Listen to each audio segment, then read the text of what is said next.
Bonsoir, bonsoir, madame Trois-Gaules. Ta gueule, le bleu-bite. Oula. Quand on s'adresse à une générale, on dit ma générale. Ma générale. Bien.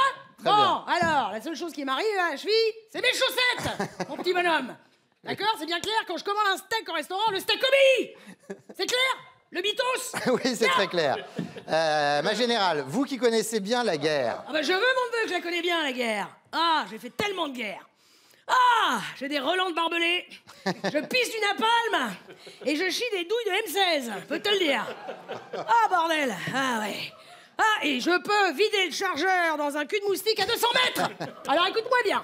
Tu vas éviter de me courir sur l'abricot, l'astico, parce que sinon, je t'en vais faire un tête-à-tête avec ton cul, ça va pas traîner. Garde à vous.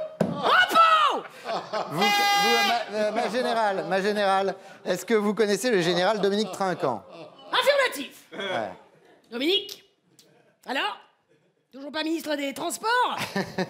Bah oui, parce que le train, il part quand? Trinquant. Humour militaire, bien. Ah, Vous le connaissez? oxymore. Oui, Oui, oui. on se connaît bien avec le général. On a eu l'occasion de mettre quelques cartouches ensemble. On a la même passion pour les obus. Et comme on disait à la caserne, Trinquant, toujours la fleur au fusil. Oh non, non, mon général, pardon. Il sait de quoi je parle. Pardon, mon Viens. général. Non, mais c'est honteux. Non, ma générale, c'est correct quand même. Connais. La France doit-elle se préparer à la guerre? Affirmatif. Et la stratégie est la suivante. D'abord, on va bombarder tous les Carglass. Oui, parce que là-bas, c'est que des petits collabos. Parce que chez Carglass, tous leurs balais d'essuie-glace, c'est des boches. C'est des boches. Putain de boches. Cassez pas le décor. Ma générale, notre ennemi, ce n'est pas les Allemands, c'est les Russes. Doit-on avoir peur de la Russie? La Russo? Affirmatif. Troufion m'a toujours foutu les jetons avec ses cheveux frisés. Tu oublieras. Bah j'ai oublié, voilà, merde. Non, la Russie, pas la Rousseau. Ah, bah parlez plus fort, j'entends rien aussi. Écoutez, ouais, puis que j'ai fait l'Indochine. Zénith de Mulhouse.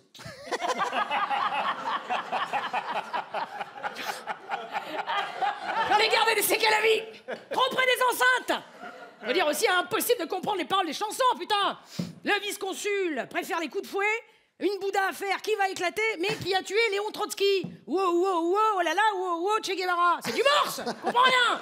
Ma générale, doit-on avoir Bordel. peur des Russes? Tiens, Arrêtez! rien à foutre. Arrêtez avec ce décor. Ma générale, on vous le fera payer. Hein, doit-on avoir peur des Russes? Hein? Doit-on avoir peur des Russes? Négatif. Couille molle.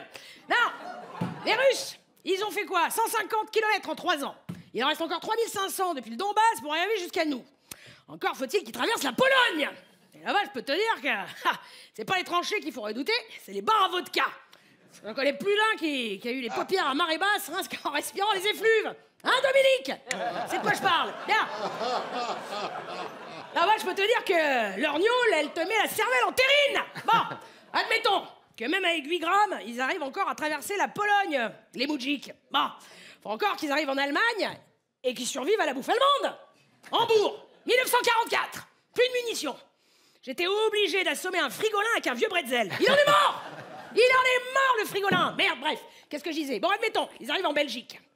Entre les frites, les gaufres, la triple carmélite, ils vont finir par peser 100 kilos! Bordel! S'ils arrivent encore à mettre un pied devant l'autre, une fois qu'ils arrivent en Alsace, on les achève avec le bake-off! Une allumette et paf! On leur fait péter les triglycérides au coco!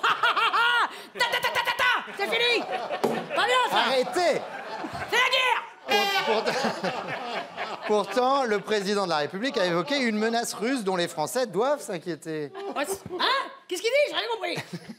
Le président de la République. Ah oui, bien sûr! Oui. Qu'est-ce qu'il a dit? Mais il a...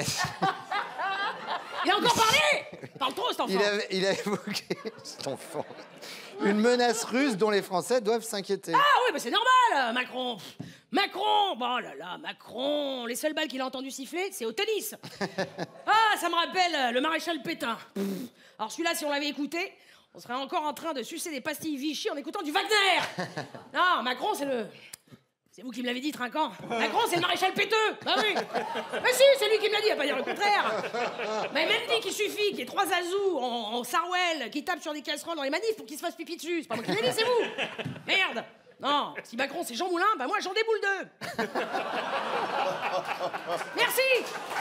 L'humour militaire. À la foutre. Et vous dire une bonne chose, moi, les présidents, ils me parleront de la guerre quand ils ont essuyé des tirs. Et pas des tirs-bouchons. Voilà. La France a besoin d'un nouveau Napoléon Bonaparte. Pas d'un Napoléon Bonapitre. Merde, sac à couilles. Arrêtez. Vous insinuez donc que Poutine, je range mon téléphone, Je vous en prie. n'est pas notre ennemi. Affirmatif. Le pignouf. Je vais même vous dire, si Poutine nous attaque, on risque rien, grâce à notre arme de déconstruction massive, à l'Hidalgo. Et ses pistes cyclables. Formidable, ça, hein? Puis sans vignette critère 1, les chars russes y rentreront jamais dans Paris. Et même s'ils arrivent à aller jusqu'à la place de l'Étoile, on fera appel aux camions poubelles. 3 heures derrière des camions bennes, ils vont finir avec une fracture du moral.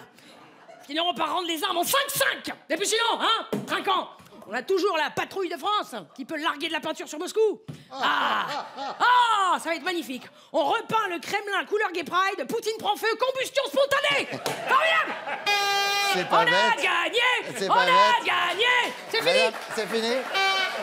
La générale 3 Gaulle, c'est fini?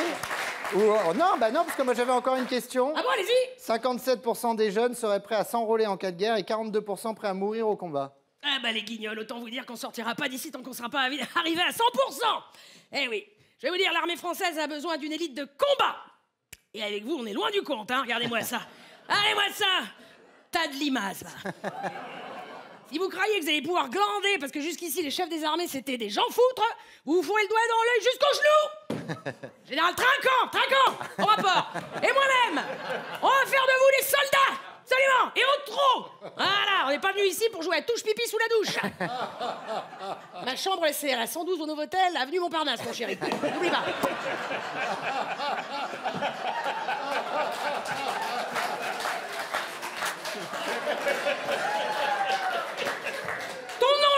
Comment tu t'appelles? Stotz. Eh bien, enrôlé, soldat. Avec ta coupe de cheveux, tu vas nous faire des économies de coiffeur. Allez, tu vas mettre ton sac à dos cadeau. Fini la branlette, on enfile ses chaussettes. C'est parti. Je vais vous dire une chose. Peu importe l'ennemi, le Covid, les punaises de lit, le tartre, les airbags Takata, considérez-vous une bonne fois pour toutes en guerre. Bande de pouces au cul. Allez. Autant vous dire que la prochaine perme, c'est à la retraite que vous allez la prendre. Et toi, mon petit poussin, vu ton âge... Prochaine fois que tu verras le soleil, c'est du haut d'un petit nuage. Oh non! La générale, c'est honteux. Dessus. En avant, marche. 1, 2, gauche, droite, droite, gauche. La générale 3 Gaulle. Karine Dubé.